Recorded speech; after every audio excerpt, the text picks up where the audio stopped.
கர்த்தருடைய பரிசுத்த நாமத்திற்கு மகிமை உண்டாவதாக. ஆண்டவர் கொடுத்திருக்கிற வேத புத்தகத்தை எத்தனை பேர் வாசிக்கிறோம்? நிறைய பேர் வேத புத்தகத்தை இப்போது வாசிக்கிறது இல்லை. உலக அளவிலே புள்ளி விவரப்படி வேதத்தை வாசிக்கிறவர்கள் மிக மிக மிக மிக சுருக்கமானவர்களாயிருக்கிறார்கள். வேதத்தை பெரும்பாலும் மக்கள் வேதத்தை படிக்காதவர்களாகவே மாறிக்கொண்டிருக்கிறார்கள். கலிபோர்னியாவில் 7 ஹோமோசெக்சுவல்ஸ் சேர்ந்து அந்த மாநிலத்தில் ஒரு கேஸ் போட்டிருக்காங்க, வழக்கு தொடர்ந்து இருக்கிறார்கள். என்னவென்றால், அரசாங்கம் ஹோமோசெக்சுவலை அனுமதித்திருக்கிறது. அது இப்ப சட்டப்படி அனுமதிக்கப்பட்ட ஒன்றை வேத புத்தகம் எதிர்த்து பேசுகிறதாம். ஹோமோசெக்சுவல் தவறு, அதை செய்கிறவர்கள் நரகத்துக்கு போவார்கள், தேவராஜ்யம் போக மாட்டார்கள் என்றெல்லாம் சொல்லுகிறது என்பதற்காக இந்த பரிசுத்த வேதாகமத்தை தடை செய்ய வேண்டும் என்று சொல்லி கோர்ட்ல கேஸ் போட்டிருக்கிறாங்க. சீக்கிரமாய் கலிபோர்னியா மாநிலத்தில் கோர்ட் தீர்ப்பு கொடுக்கும் என்று எதிர்பார்க்கப்படுகிறது.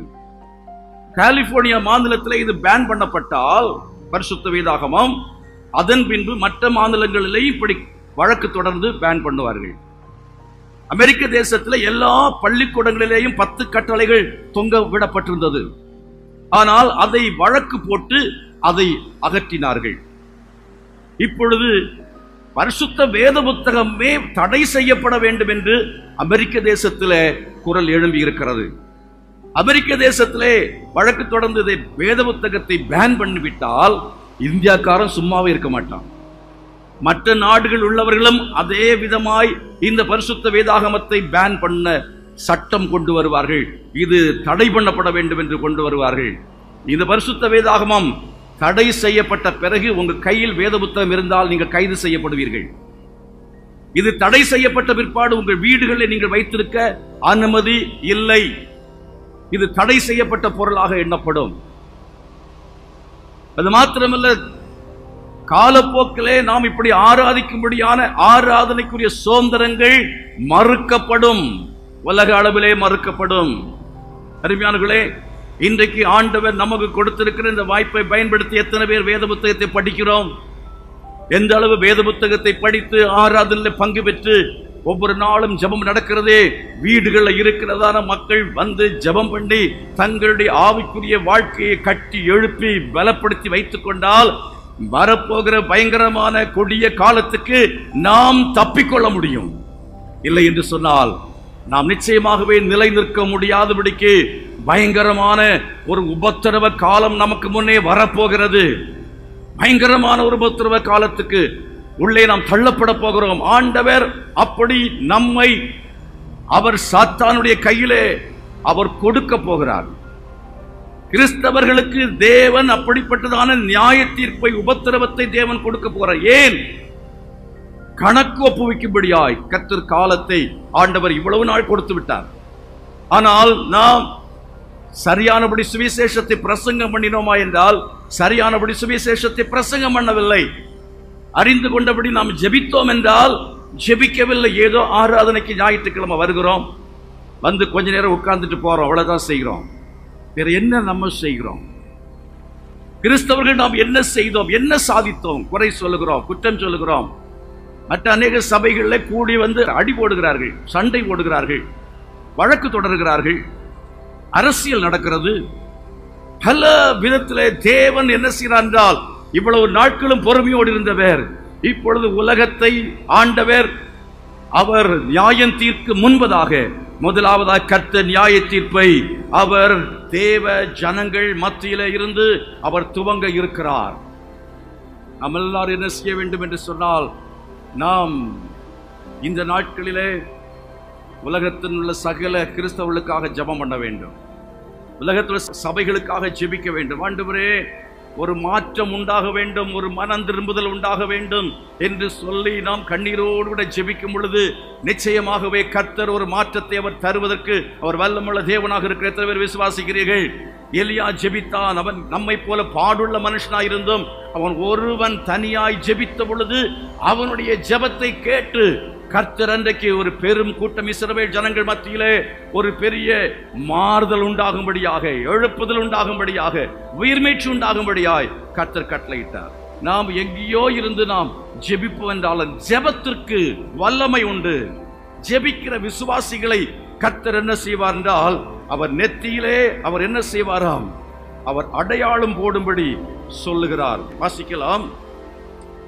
எசேக்கியேல் தீர்க்கதரிசியின் புஸ்தகத்திலே 9வது அதிகாரம் 4வது வசனம். 9வது அதிகாரம் 4வது வசனம். The book of Ezekiel chapter 9 verse 4.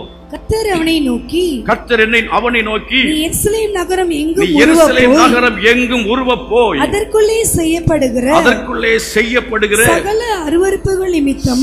அருவருப்புகள் நிமித்தமும் பெருமூச்சு விட்டு அழுகிற மனுஷரின் நெற்றிகளில் அடையாளம் போடு என்று சொன்னார். சகல அருவருப்புகளின் நிமித்தமும் பெருமூச்சு விட்டு அழுகிற மனுஷரின் நெற்றிகளில் அடையாளம் போடு என்று சொன்னார். யார் யார் பெருமூச்சு விட்டு அழுது ஜெபம் பண்ணி கொண்டிருக்கிறார்களோ அவர்கள் நெற்றியிலே கர்த்தர் அடையாளம் போடுவார். உலகத்திற்கு ஆக்கினை தீர்ப்பு வரும் பொழுது, தேசத்திற்கு ஆக்கினை தீர்ப்பு வரும் பொழுது அடையாளம் போடப்பட்டவர்கள். கீழே வாசிக்கலாம் 5வது வசனம். பின்பு அவர் என் காதுகள் கேட்க மற்றவர்களை நோக்கி, நீங்கள் இவன் பின்னாலே நகரமெங்கும் உருவப் போய் வெட்டுங்கள், உங்கள் கண் தப்ப விடாமலும் நீங்கள் இறங்காமலும் முதியோரையும் வாலிபரையும் கன்னிகைகளையும் குழந்தைகளையும் ஸ்திரீகளையும் சங்கரித்து கொன்று போடுங்கள், அடையாளம் போடப்பட்டிருக்கிற ஒருவனையும் கிட்டாதிருங்கள், என் பரிசுத்த ஸ்தலத்திலே துவங்குங்கள் என்று என் காதுகள் கேட்க சொன்னார். எவ்வளவு பயங்கரமான வார்த்தை கவனித்து பாருங்கள். என் பரிசுத்த ஸ்தலத்திலே துவங்குங்கள். தேவனுடைய நியாய தீர்ப்பு பரிசுத்த ஸ்தலத்திலிருந்து துவங்குகிறது. அங்கே இருந்து வெட்டும்படி துவங்குகிறார்கள். ஆனால் யார் யாரெல்லாம் சபையிலே ஜெபம் பண்ணுகிற மக்களா இருக்கிறார்களோ, ஜெபத்துக்கு வருகிற மக்களா இருக்கிறார்களோ அவர்களை தொடாதிருங்கள், கிட்டி சேராதிருங்கள் என்று ஆண்டவர் கட்டளையிட்டிருக்கிறார். கரங்களை வைத்து கர்த்தரை மகிமைப்படுத்துவோமா? ஜெபம் பண்ண வருகிறவர்கள் இன்னைக்கு எத்தனை பேர் உபவாச ஜெபங்களுக்கு வருகிறார்கள்? எத்தனை பேர் ஜெபங்களை பங்கு பெறுகிறார்கள்? ஆலயத்துக்கு வந்து போகிற சடங்காச்சாரமான பாரம்பரிய கிறிஸ்தவர்களாகத்தான் நாம் எல்லாருமே இருக்கிறோம். பெரும்பாலுமான கிறிஸ்தவர்கள் பெந்தேகோஸ்தே சபைகளிலேயும் அசம்பிளிஸ் ஆஃப் காட் சபைகளிலேயும், இன்னும் மற்ற சபைகள் சொல்லவே வேண்டாம், ஜெபத்திற்கு ஆட்கள் வர விருப்பமில்லை. முதல்ல சொன்னது போல மேடையில வந்து அவசரமான ஜெபம் செய்து விட்டு போக விரும்புகிறார்கள். தேவ சமூகத்தில் வந்து காத்திருந்து முழங்கால் படியிட்டு ஜெபிப்பதற்கு வெட்கப்படுகிறார்கள். ஜெப ஆலயத்துக்கு வந்து ஆராதனை வந்து கால் மேல கால் போட்டு நம்ம உட்கார்ந்து அப்படியே பேசாம ஸ்டைலா அயன் பண்ண மாதிரி நம்ம ஷர்ட்டுக்கு என்ன செய்யக்கூடாது, கசங்காம, கட்டி இருக்கிற சேலை கொலையாம, தலைமுடி கொஞ்சம் அங்கங்கே என்ன செய்ய மாறாம, கொஞ்சம் வேர்க்காமல் அப்படியே ஸ்டைலா செல போல வந்து செல போல போனோம். அதுதான் இன்னைக்கு விரும்புறாங்க சபைகள். பாரம்பரிய சபைகள் என்று சொல்லுகிறோமே, அந்த சபைகளுக்கு நம்ம சபைகளுக்கு என்ன வித்தியாசம்? நம்ம அப்படி மாறிவிட்டோமே. பேசாமல் சிலைகளை போல வந்து சிலைகளை போல போகிறதுக்கு பெயர் என்ன? விக்கிரக ஆராதனை.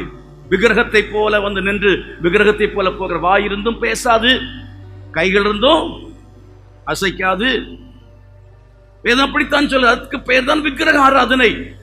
ஆண்டவரை ஆராதிக்கிறதுல ஒரு ஈடுபாடு, தேவனை ஆராதிப்பதற்கு ஒரு வாஞ்சை, தேவனை ஆராதிப்பதற்காக ஒரு சரியான ஒரு உற்சாகம், இது ஒன்றும் இல்லாமல், தேவனோடு தொடர்பு கொள்ள விருப்பம் இல்லாமல், ஏதோ சபைக்கு வந்தேன், ஏதோ கடமைக்காக வந்தேன், ஏதோ சடங்கு அது முடித்து விட்டு போகும்படி வந்தேன், ஞாயிற்றுக்கிழமை கிறிஸ்தவன் என்கிறபடினாலே ஏதோ சபைக்கு வர வேண்டும் என்கிறதுக்காக சபைக்கு வந்து போகிற இந்த அனுபவத்தை கர்த்தர் அறிவிருக்கிறார்.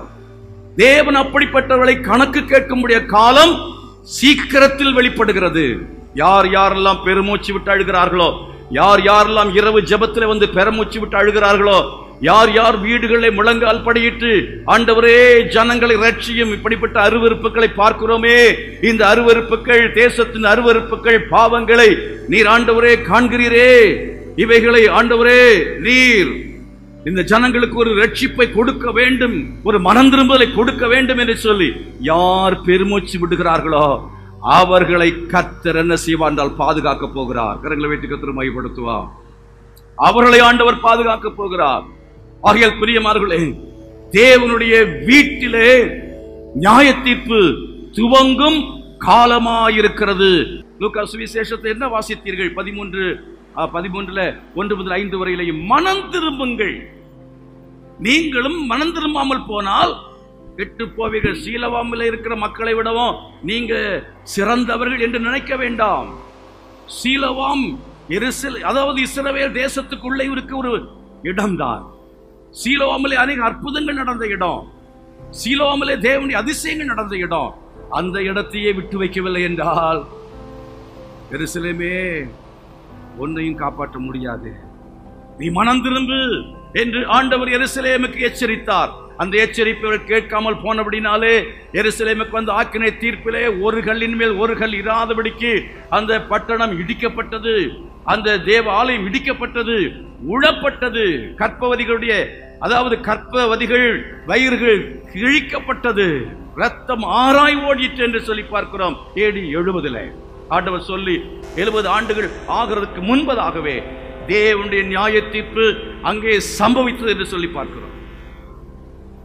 within 70 years ஆண்டவர் சொல்லி 2000 வருஷத்துக்கு பிறகு சம்பவித்தது. within 100 years 100 ஆண்டுகளுக்குள்ளாலே அது சம்பவித்தது. ஆகவே தேவனுடைய தீர்க்க தரிசனம் அது ஒருபோதும் பொய் சொல்லுவதில்லை. கர்த்தருடைய வார்த்தையின்படி தேவனுடைய வீட்டிலே நியாய தீர்ப்பு துவங்க ஆரம்பித்திருக்கிறது. நாம் என்ன செய்ய வேண்டும்? மனம் திரும்ப வேண்டியது அவசியமாக இருக்கிறது. எத்தனை பேர் மனம் திரும்ப ஒப்பு கொடுக்கிறீங்க? ஆமென். எதிலிருந்து மனம் திரும்பணும்? எவைகளிலிருந்து மனம் திரும்ப வேண்டும்? தெரிஞ்சாத்தானே மனம் திரும்ப முடியும். வாசித்து பாருங்கள். நீங்கள் 1 சாமுவேல் புத்தகத்தில் வாசிக்கிற சமயத்தில் 2வது அதிகாரத்தில் 12வது வசனத்தை வாசிக்கலாம். 1 சாமுவேல் 2ஆம் அதிகாரம் 12வது வசனம். ஏலியின் குமாரர் பேலியாளின் மக்களாயிருந்தார்கள். அவர்கள் கர்த்தரை அறியவில்லை. நியாய தீர்ப்பு உலகத்திலே முதலாவது தேவ ஜனங்களிடத்தில் துவங்கும் என்று சொன்னேன். இப்பொழுது உங்களுக்கு சொல்லுகிறேன், தேவ ஜனத்துக்குள்ளே எங்க துவங்கும்? தேவ ஜனத்துக்குள்ளே முதல்ல எங்கே துவங்கும் என்றால் ஆசாரியனுடைய வீட்டில் துவங்கும், ஊழியக்காரனிடத்தில் துவங்கும். அநேகர் என்ன நினைக்கிறார்கள்? ஊழியக்காரனுடைய வீட்டில் நியாய தீர்ப்பு வரும்போது விசுவாசிகள் நினைக்கிறாங்க, இந்த பாஸ்டர் சரியில்லை, இந்த பாஸ்டர் பண்ணதுக்கு இப்படி வேணும் வரணும், சரியா ஆண்டவர் செஞ்சிருக்கார் அப்படி என்று சொல்லி பேசுகிறவர்கள் உண்டு. பாஸ்டருக்கு ஏன் கர்த்தர் அப்படி நியாய தீர்ப்பை கொடுத்தார் என்றால் விசுவாசிகளை விட அவர் அதிக பாவம் செய்து விட்டார் என்பதனால் அல்ல. ஏற்கனவே சொன்னது போல உலகத்தாரை விட இவர்கள் கிறிஸ்தவர்கள் அதிக பாவிகள் என்பதனாலே அல்ல. இங்கே ஆண்டவர் தேவனுடைய வீட்டிலே தேவ ஜனங்கள் மத்தியிலே அவர் நியாய தீர்ப்பை செய்ய துவங்கும் பொழுது தேவனுடைய கோபம் முதலாவதாக ஆசாரியனுடைய வீட்டிலே துவங்குகிறது. ஆசாரியனை கர்த்தர் தண்டிக்கிறார். ஏன் ஆசாரியனை தண்டிக்கிறார்? இந்த ஆசாரியனுடைய பிள்ளைகளை பாருங்கள். ஒரு காலத்தில் ஆசாரியன் ஏலி என்றால் ஏலியுடைய நிலைமை வேறு. ஆனால் இப்போ ஒப்பனியும் பினேகாசும் the second generation of the priest, அவருடைய 2வது ஜெனரேஷன், அடுத்த ஜெனரேஷன்ல எப்படி இருந்தார்கள் என்பதை தான் அங்க பார்க்கிறோம். போன ஜெனரேஷன் எப்படி இருந்தது, இந்த ஜெனரேஷன் எப்படி இருக்கிறது? பெந்தெகோஸ்தே மார்க்கத்தை பற்றி நான் கேட்கிறேன். ஒரு 20 ஜெனரேஷனுக்கு முன்னால கிறிஸ்தவர்கள் எப்படி இருந்தார்கள், இப்படி எப்படி இருக்கிறார்கள்? ஜெனரேஷன் போக போக அவர்கள் எப்படி மாறுகிறார்கள் என்று சொன்னால் அவர்கள் ஏதோ கிறிஸ்தவ ஒரு மதத்தில் இருக்கிறார்களே அல்லாமல் ஆண்டவரை அறிந்தவர்கள் அல்லவே அல்ல. கிறிஸ்தவன் என்று கிறிஸ்தவன் என்று இருக்கிறார்களே தவிர உண்மையாய் கர்த்தரை அறிந்தவர்கள் அல்ல. ஊழியக்காரர்களும் சேர்த்துதான் சொல்லுகிறேன். ஊழியக்காரர்கள் ஒரு காலத்துல பிரதிஷ்டையோடு, டெடிகேஷனோடு, அவங்க உண்மையான மனம் திரும்பின அனுபவத்தோடு, வைராக்கியத்தோடு ஊழியத்துக்கு இறங்கி ஊழியம் செய்தார்கள். ஆனால் அடுத்த ஜெனரேஷன்ல, அடுத்த தலைமுறையில அவருடைய பிள்ளைகள் அப்பாவுடைய வேலை ஊழியத்தை அவர்கள் ப்ரொஃபஷனாக, உத்தியோகமாக தொடருகிறார்கள். இவர்கள் தேவனை அறிந்திருக்கிறார்கள் என்றால் நிறைய பேர் தேவனை அறியவில்லை. இவர்கள் வேறு வேலையை விட இது பெட்டர் ஜாப், இது கிடைத்த எங்கள் தகப்பனார் சம்பாதித்த சொத்து சுதந்திரம், அதை நான் மெயின்டைன் பண்ணணும், பாதுகாக்க வேண்டும் என்பதற்காக இந்த செகண்ட் ஜெனரேஷன், தேர்ட் ஜெனரேஷன் தொடருகிறார்கள். இதுதான் அமெரிக்காவிலே தொடர்ந்து நடந்து கொண்டிருக்கிறது. அமெரிக்காவிலே அசெம்பிளிஸ் ஆஃப் காட் சபைகளை நீங்கள் எடுத்துக்கொள்வீர்கள் என்று சொன்னால், அங்கே சபைகளில் உயிரற்ற சபைகளாய் நிறைய சபைகள் இருக்கிறது. அங்கே போதகர்கள் ஏதோ உத்தியோகம் பார்க்கிறது போல சபைகளை நடத்துகிறவர்களை பெரும்பாரியாய் பார்க்க முடியும். நான் உங்களுக்கு சொன்னேன், கம்யூனியன் சர்வீஸ் ஒரு சபையில நடந்தது. வெளியிலேயே வைத்திருந்தார்கள் போர்ச்சுகோவில். அதை எடுத்துக்கொண்டு உள்ளே போனோம். உள்ளே போகும் பொழுது ராப்போஜன ஆராதனை நடக்கும் என்று எதிர்பார்த்தால் நடக்கவே இல்லை. அங்குமிங்கும் பார்க்கும் பொழுது வந்தவர்கள், அங்கே எடுத்துக்கொண்டு வந்தவர்கள், அவர்களுக்கு எப்பெல்லாம் வசதி கிடைச்சதோ அப்போ எல்லாத்தையும் எடுத்து என்ன செஞ்சாங்கன்னா, அவங்க அப்பத்தை சாப்பிட்டாங்க, ரசத்தை குடிச்சாங்க. கர்த்தருடைய பந்திக்குரிய நேரம் அங்கே கொடுக்கப்படவில்லை. மொத்தம் 1 மணி நேரம் தான்.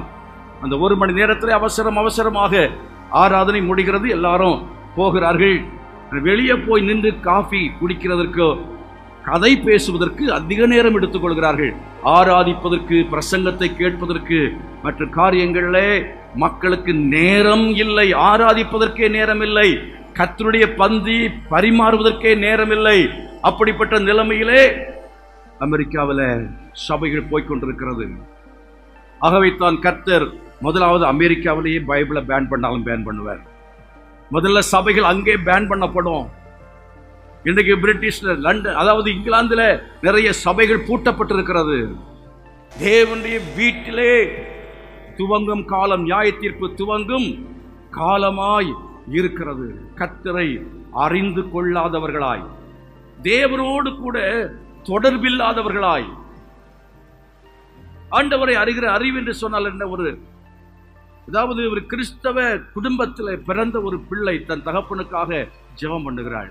ஆண்டவரே, நீர் 1 அடி இறங்கும் அப்படின்னு சொல்லி கேட்கிறாளாம். 1 அடி இறங்கும், 1 அடி இறங்கும்னு சொல்லி ஜெபம் பண்ணாலாம். கடைசியில் அவங்க அப்பா கூப்பிட்டு, என்னம்மா 1 அடி இறங்கும், 1 அடி இறங்கும் அப்படின்னு சொல்லி நீ ஜெபிக்கிறாயே என்று சொல்லி அவளிடத்தில் அவங்க அப்பா இல்லைன்னு ஒருத்தர் கேட்குறாங்க. அவங்க கேட்குற சமயத்தில் அவ சொல்கிறா, எங்கள் அப்பாவுக்கு ஆண்டவர் தலையில் இருக்காரு, ஆனால் இருதயத்துக்குள்ளே வரல, அதுக்காக தான் 1 அடி இறங்கும் நான் ஜெபம் பண்ணிகிட்டே இருக்கிறேன்னு சொன்னாங்க. ரொம்ப நாளாக ஜெபம் பண்ணிட்டு இருக்கிறேன். என்ன 1 அடி இறங்கும்? இங்கே இருக்கிற ஆண்டவர் எங்கே வரணும்? இங்கே நம்ம எல்லாருக்கும், நிறைய பேருக்கு இருக்கிற யாருக்குமே இங்கே ஆண்டவர் இல்லாமல் இல்லை. எல்லாருக்கும் தலையில் ஆண்டவர் இருக்கிறார், மூளையில் இருக்கிறார், ஆனால் இருதயத்துக்கு வரல, அனுபவத்துக்கு வரல. கிறிஸ்தவ அனுபவம் இல்லை, உண்மையான பிரேயர் எக்ஸ்பீரியன்ஸ் இல்லை, உண்மையான அபிஷேகத்தின் அனுபவம் இல்லை, உண்மையான ஊழிய அனுபவம் இல்லை, உண்மையான எப்படி கிறிஸ்தவ ஆவிக்குரிய அனுபவம் இல்லவே இல்லை. அப்படிப்பட்ட நிலையில் இருந்தானே அவர்களை பற்றி தான் அங்கே பார்க்கிறவர். கர்த்தரை என்ன செய்யவில்லை? அறியவில்லை என்று சொல்லப்பட்டிருக்கிறது. வாசிக்கலாம். 1 சாமுவேல் 2வது அதிகாரத்தில் 13, 14, 15, 16, 17 வசனங்களை நீங்கள் வாசிக்கிறதான சமயத்தில் அங்கே என்ன சொல்லப்பட்டிருக்கிறது? அவர்கள் பலியை பலாத்காரமாக என்ன செய்தார்கள்? பிடித்து வாங்கினார்கள். கூறுள்ள சட்டியிலே வந்து, அதாவது அவருடைய சட்டியிலே வந்து கூறுள்ளதான ஆயுதத்தை கொண்டு வந்து என்ன செய்தார்கள்? குத்தி அவர்களுக்கு வேண்டியதை எடுத்துக் கொள்வார்கள்.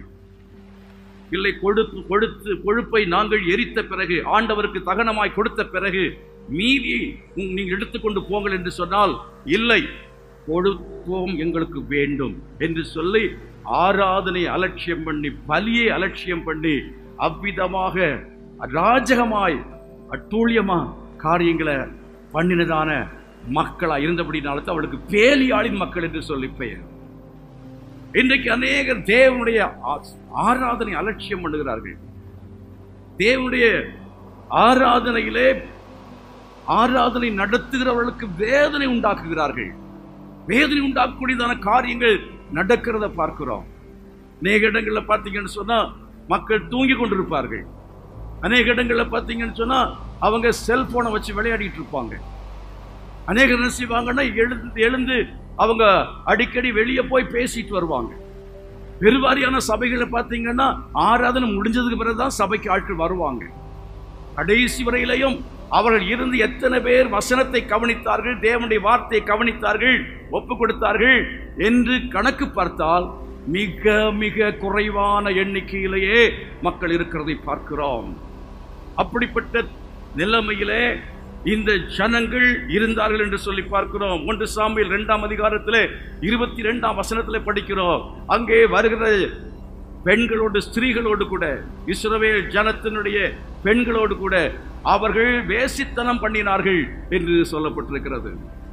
அருமையானவர்களே, இன்றைக்கு அப்படிப்பட்டதான காரியங்கள் சபைகளிலேயும் அது நடைபெறுகிறபடினாலே கர்த்தர் சொல்கிறார், தேவனுடைய வீட்டிலே நியாய தீர்ப்பு துவங்கும் காலமாயிருக்கிறது. நியாய தீர்ப்பு துவங்கும் காலமாயிருக்கிறது. பாவத்தை, பரிசுத்தத்தை பற்றி ஒரு விருப்பம் இல்லை. பரிசுத்தம் என்பதை பற்றி எங்கேயுமே இப்பொழுது பேசுவது கிடையாது. எந்த சபைகளையுமே பரிசுத்தத்தை பற்றி பேசுவதில்லை. பரிசுத்தத்தை பேசுவதை யாரும் விரும்புவதும் இல்லை. ஆனால் எதை பற்றி பேச வேண்டும் என்று சொல்லி விரும்புகிறார்கள் என்று நாம் கவனிப்போம் என்று சொன்னால், அதாவது மக்கள் அவர்களுக்கு விருப்பமான நல்ல வார்த்தைகள், பாவத்தை கண்டித்து உணர்த்தக்கூடாது, அப்படிப்பட்ட வார்த்தைகளையே கேட்க வேண்டும் என்று சொல்லி விரும்புகிறார்கள். அப்படிப்பட்ட நிலைமையில இருந்தபடினாலே ஆண்டவர் என்ன செய்தார் என்றால், ஏலியையும் அவருடைய குடும்பத்தையும் அழித்து போட்டார் என்று சொல்லி பார்க்கிறோம். அவர்கள் மேல் வந்த ஆக்கினை தீர்ப்பு மகா கொடியதாய் இருந்தது. 1 சாமுவேல் புஸ்தகம் 2ஆம் அதிகாரத்திலே 27 36 வரை உள்ள வசனத்தை வேகமாய் வாசிக்கலாம். 27 36 வரையிலே உள்ள வசனத்தை வாசிக்கலாம். சாமுவேல் எனும் பிள்ளையாண்டானோ பெரியவனாக வளர்ந்து கர்த்தருக்கும் மனுஷருக்கும் பிரியமாக நடந்து கொண்டான். சாமுவேல் கர்த்தருக்கும் மனுஷருக்கும் பிரியமாய் நடந்து கொண்டான். அவன் ஒருவன் மாத்திரம். தேவனுடைய மனுஷன் ஒருவன் ஏலியினிடத்தில் வந்து, கர்த்தர் உரைக்கிறது என்னவென்றால், உன் பிதாவின் வீட்டார் எகிப்திலே பார்வோனின் வீட்டில் இருக்கையில் நான் என்னை அவர்களுக்கு வெளிப்படுத்தி என் பலிபீடத்தின் மேல் பலியிடவும் தூபம் காட்டவும் என் சமூகத்தில் ஏபோத்தை தரிக்கவும் இஸ்ரவேல் கோத்திரங்களில் எல்லாம் அவனை எனக்கு ஆசாரியனாக தெரிந்து கொண்டு உன் பிதாவின் வீட்டாருக்கு இஸ்ரவேல் புத்திரருடைய தகன பலிகளை எல்லாம் கொடுக்கவில்லையா? என் வாசஸ்தலத்திலே செலுத்தும்படி நான் கட்டளையிட்ட என் பலியையும் என் காணிக்கையும் நீங்கள் உதைப்பானேன்.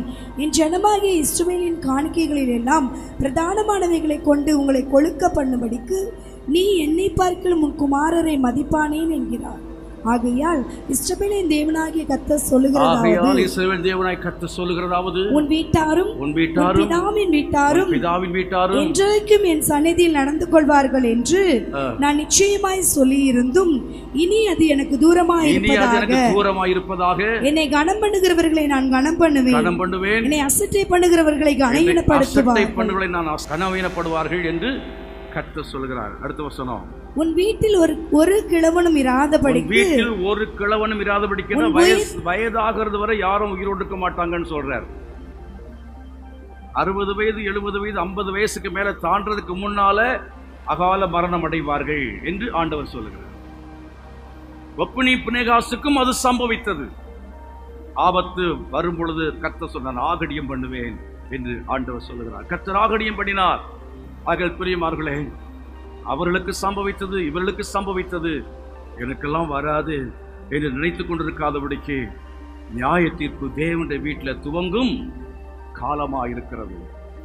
தேவனுடைய சபையிலே, தேவனுடைய சபைகளுக்கு தேவனுடைய கோபம் வந்திருக்கிறது. அது முதலாவதாக தேவன் ஊழியக்காரத்தை துவங்குகிறார். அதன் பின்பு விசுவாசிகளிடத்தில் அதை ஆண்டவர் அந்த நியாய தீர்ப்பை ஆண்டவர் அனுப்புகிறார். அதைத்தான் நம்ம வாசிக்கவே, நாம அப்போஸ்தலர்களுடைய புத்தகத்தில் படிக்கிறோம். அனனியா சப்பிராளை பற்றி சொல்லி முடிக்கிறேன். அனனியா சப்பிராள் என்ன வாசிக்க நேரம் இல்லை, உங்க எல்லாருக்கும் தெரியும் என்ன செய்தார்கள். அவர்கள் செய்த தவறு என்னென்று நானும் இத்தனை வருஷமா பைபிளை படிச்சு பார்த்து புரியவே இல்லை. என்ன ஆண்டவர் இப்படி ஏன் பண்ணினார்? ஏன் அவளுக்கு நியாய தீர்ப்பு? காரணம் என்ன என்று கேட்டால், எல்லாரும் தங்களுடைய நிலங்களை உடையவர்கள் விற்று முழுமையாய் கொண்டு வந்து அப்போஸ்தலருடைய பாதத்தில் வைத்தார்கள். இல்லாதவர்கள் ஒன்றும் செய்ய முடியாது. இருந்தவர்கள் இருந்தவைகளை கொண்டு வந்து வைத்தார்கள் முழுமையாய். அது எல்லாருக்கும் பகிர்ந்து கொடுக்கப்பட்டது. ஆனால் இவர்கள் என்ன செய்தார்கள் தெரியுமா? They sold a piece of land என்று ஆங்கிலத்தில் சொல்லப்பட்டிருக்கிறது. அவர்கள் தங்கள் காணியாட்சி என்று தமிழில் சொல்லியிருப்பது சரியல்ல. தங்கள் ஆங்கிலத்தில் நீங்கள் படித்து பாருங்கள். They sold a piece of land, some land என்றுதான் சொல்லப்பட்டிருக்கிறது. ஒரு பகுதியை விற்றார்கள். அப்ப அந்த பகுதியை கொடுத்த பிறகு எல்லாரும் கிடைக்கிறது போல இவங்களுக்கும் என்ன செய்யும்? சமமாக மொத்தத்தில் கிடைக்கும். விற்காம வச்சிருக்கிறது இவங்களுக்கு எக்ஸ்ட்ரா, விற்காம வச்சிருக்க இவங்களுக்கு எக்ஸ்ட்ரா. எவ்வளவு தந்திரம் பார்த்தீங்களா? இதனால்தான் ஆண்டவர் கோபம் வந்தது. இன்னைக்கு சபையில இப்படிப்பட்ட காரியங்கள் நடக்கிறது. உள்ளத்துல நேர்மை இல்லை. தேவனுடைய ஆலயத்தை வியாபார சிந்தனையோடு தேவனுடைய ஆலயத்துக்கு வருகிறார்கள். தந்திரத்தோடு கூட, வஞ்சகத்தோடு கூட, சூழ்ச்சியோடு கூட, உண்மை இல்லாமல் தேவ சபையிலே இருக்கிற ஜனங்களை கர்த்தர் சபையிலே வைக்க விரும்பவில்லை, அழிக்க விரும்பினார். அப்படிப்பட்டவர்கள் சபையிலே பெருகக்கூடாது என்பதற்காக தான் தேவன் அனனியாவை சப்பிராளையும் அங்கேயே அழித்து போட்டார் என்று சொல்லி பார்க்கிறார். ஆனால் இன்றைக்கு நிறைய பேர் பெருகி விட்டார்கள்.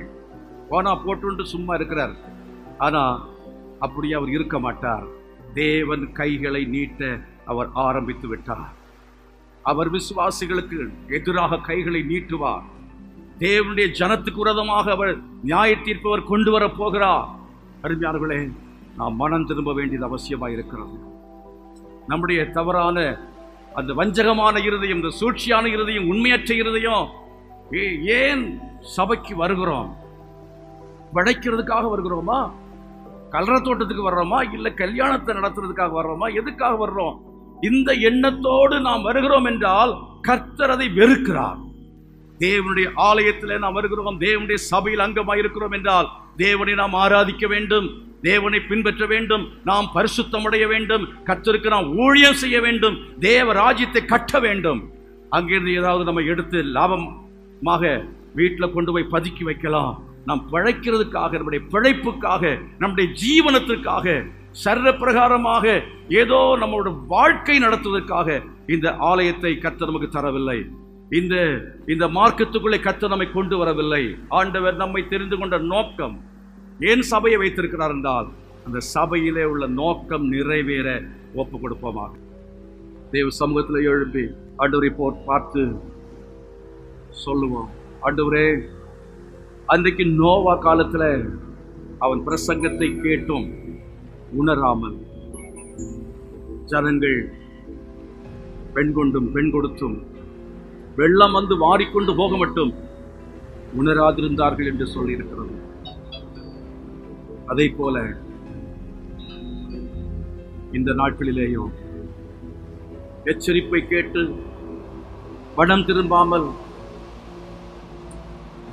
வாழ்க்கையில் ஆண்டவரே தங்களை ஒப்புக் கொடுக்காமல் சடங்காச்சாரமான ஒரு வாழ்க்கை நாங்கள் வாழ்ந்து கொண்டு இருப்போம் என்றால் எங்கள் வாழ்க்கை ஆண்டவரை நிச்சயமாக நேர் உம்முடைய நியாய தீர்ப்பினாலே அழித்து போடுவேன். அப்படி நியாய தீர்ப்பு எங்கள் வாழ்க்கையில் வரும், குடும்பத்துக்கு வரும், எங்கள் சபைக்கு வரும், கிறிஸ்தவர்களுக்கு வரும், எங்கள் தேசத்துக்கு வரும் என்பதை உணர்ந்து கொண்டவர்களாய் இப்பொழுதே நாங்கள் ஆண்டவரை எங்களை ஒப்புக் கொடுக்கிறோம் என்று சொல்லுகிறவர்கள் கரங்களை வைத்து எங்களை ஒப்புக் கொடுக்கிறோம்ப்பா.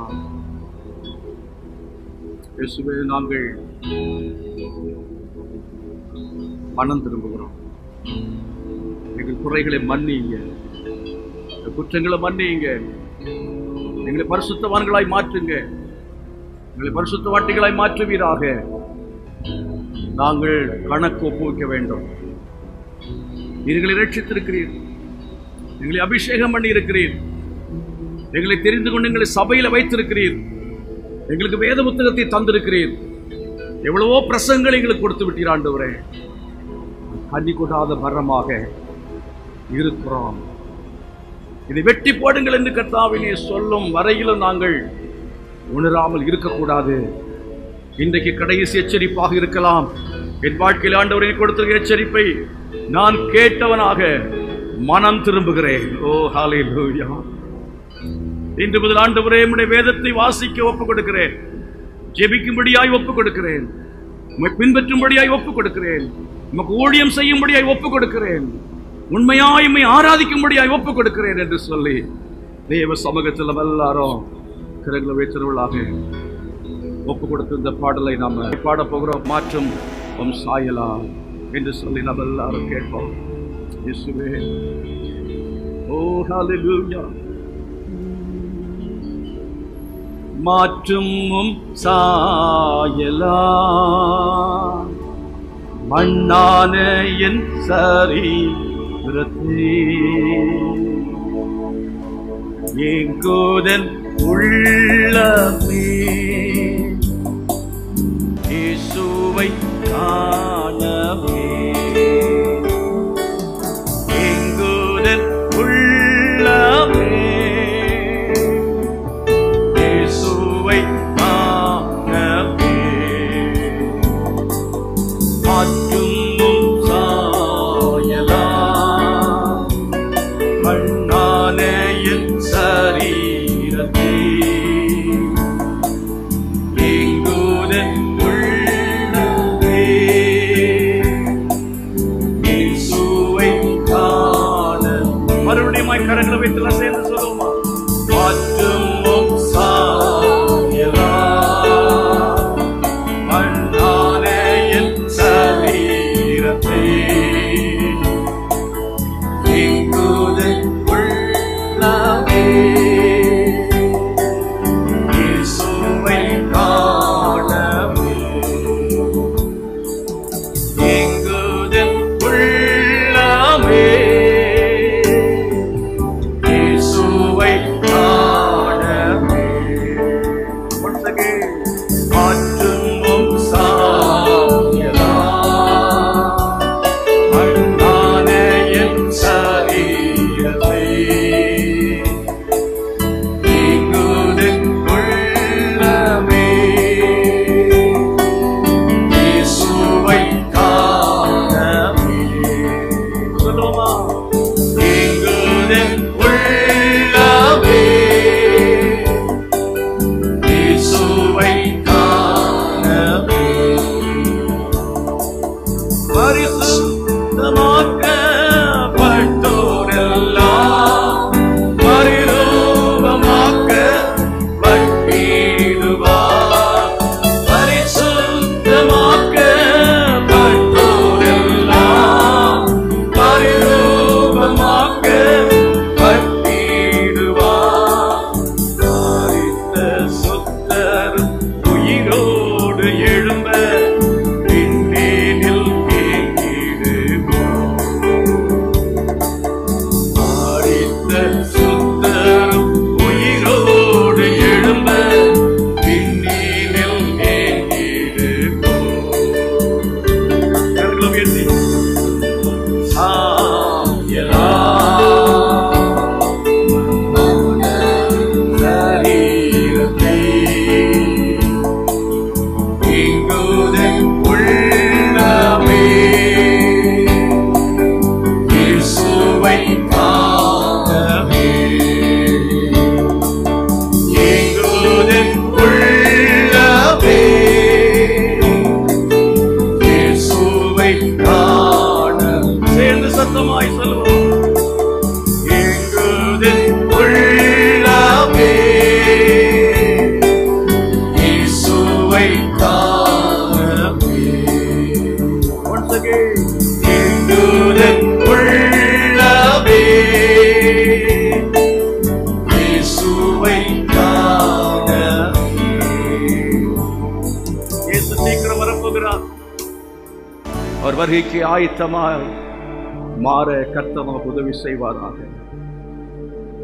அனலும் இல்லாமல் குளிரும் இல்லாமல் ஜீவிக்கிற ஜீவியம் நமக்கு வேண்டாம் என்று சொல்லி தேவ சமூகத்தில் ஜெபம் பண்ண. ஆண்டவரே, அனலும் இல்லாமல் குளிரும் இல்லாமல் நான் ஜீவிக்க வேண்டாம். வெதுவெதுப்பா இருந்தால் வாந்தி பண்ணி போடுவேன் என்று சொல்கிறேன். நீ ஆதி அன்பை விட்டா என்று உன் பேரில் குறை உண்டு. உன்னிடத்தில் விளக்கு தண்டை எடுத்து விடுவேன் என்று சொல்கிறேன்.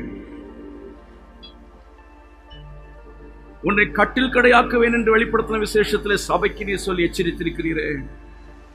ஆகவே ஆண்டவரே, நாங்கள் பாவங்களை நிலைத்திருக்காதபடி, அக்கிரமங்களை நிலைத்திருக்காதபடி, அசதியாய் வாழாதபடி, ஆதி அன்பை விட்டு விலகி நாங்கள் பின்மாற்றமான நிலைமையில ஏனோ தானோ என்று வாழாதபடிக்கு கணக்கு ஒப்புவிக்க வேண்டும். ரட்சித்த ஆண்டவருக்கு நான் கணக்கு ஒப்புவிக்க வேண்டும் என்கிற அந்த பயத்தோடும் பக்தியோடும் வைராக்கியமாய் வல்லமையாய் ஆண்டவரே, நாங்கள் ஒரு நெருப்பு பிழம்பாக மாற வேண்டும். ஓ ஹல்லேலூயா! பக்தி வைராக்கியம் உள்ளவர்களாய் மாற வேண்டும். பரிசுத்தவான்களாய் மாற வேண்டும். வருகைக்கு நாங்கள் ஆயத்தமாய் எப்போதும் காத்திருக்க வேண்டும்.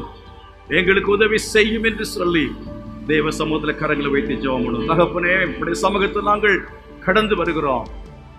உம்முடைய வருகைக்கென்று நாங்கள் ஆயத்தமாகி, நாங்கள் ஆண்டவரே என் பிதாவினால் ஆசீர்வதிக்கப்பட்டவர்களே என்று உம்முடைய சத்தத்தை கேட்கும்படி உம்முடைய ராஜ்யத்திலே வந்து நித்தியமாய் வாழும் சாக்கியத்தை பெற வேண்டும்.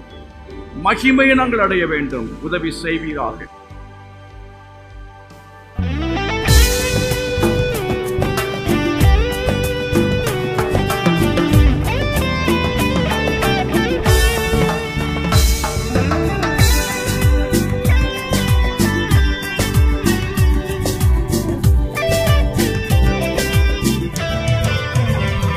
ஆனந்தம் கொள்ளுவேன் அன்பர் இயேசுவிலே, எந்தன் பாவங்கள் போக்கியதா. அற்புதர் இயேசுவை என்றும் துதித்திடுவேன், எந்தன் ஜீவியம் மாற்றியதா. அற்புதர் இயேசுவை என்றும் துதித்திடுவேன், எந்தன் ஜீவியம் மாற்றியதா. நான் புகழ்ந்திடுவேன் அவர் நாமமதை, நன்றி நிறைந்த நல்லிதயமுடன். ஆயுட்காலமெல்லாம் துதி பாடிடுவேன், நன்றி மறவாமல் மனதுடனே. ஆயுட்காலமெல்லாம் துதி பாடிடுவேன், நன்றி மறவாமல் மனதுடனே.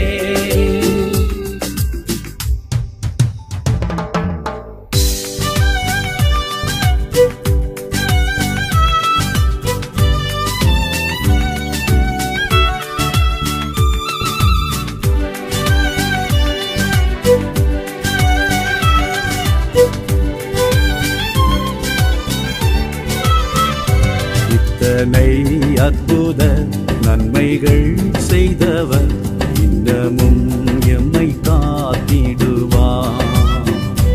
அத்தனை நாட்களும் எம்மை நடத்திடவே கர்த்தர் இயேசுவே முன் செல்கிறார். அத்தனை நாட்களும் எம்மை நடத்திடவே கர்த்தர் இயேசுவே முன் செல்கிறார். நான் புகழ்ந்திடுவேன் அவர் நாமமதை, நன்றி நிறைந்த நல்லிதயமுடன். ஆயுட்காலமெல்லாம் துதி பாடிடுவேன், நன்றி மறவாமல் மனதுடனே. ஆயுட்காலமெல்லாம் துதி பாடிடுவேன், நன்றி மறவாமல் மனதுடனே.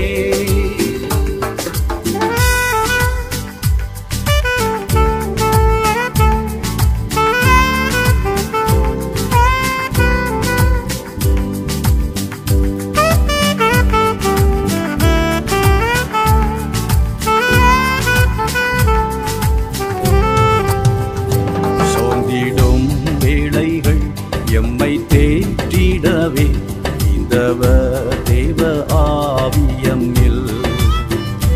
நேர்ந்திடும் துன்ப துயரமாம் வேளைகளில் நேசர் கிருபைகள் அளித்திடுவார். நேர்ந்திடும் துன்ப துயரமாம் வேளைகளில் தீமைகள் அழித்திடுவார். நான் புகழ்ந்திடுவேன் அவர் நாமமதை, நன்றி நிறைந்த நல் இதயமுடன். ஆயுட்காலமெல்லாம் துதி பாடிடுவேன், நன்றி மறவானல் மனதுடனே. ஆயுட்காலமெல்லாம் துதி பாடிடுவேன், நன்றி மறவானல் மனதுடனே.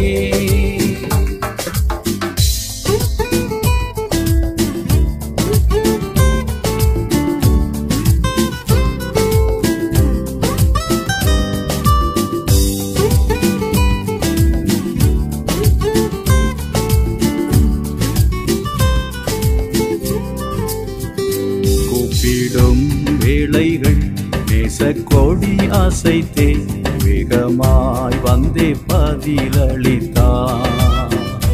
தப்பிடும் வழிகள் எந்த ஆபத்தினில் வேத வசனத்தால் நடத்திடுவார். தப்பிடும் வழிகள் எந்த ஆபத்தினில் வேத வசனத்தால் நடத்திடுவார். நான் புகழ்ந்திடுவேன் அவர் நாமமதை, நன்றி நிறைந்த நல் இதயமுடன். ஆயுட்காலமெல்லாம் துதி பாடிடுவேன், நன்றி மறவானல் மனதுடனே. ஆயுட்காலமெல்லாம் துதி பாடிடுவேன், நன்றி மறவானல் மனதுடனே.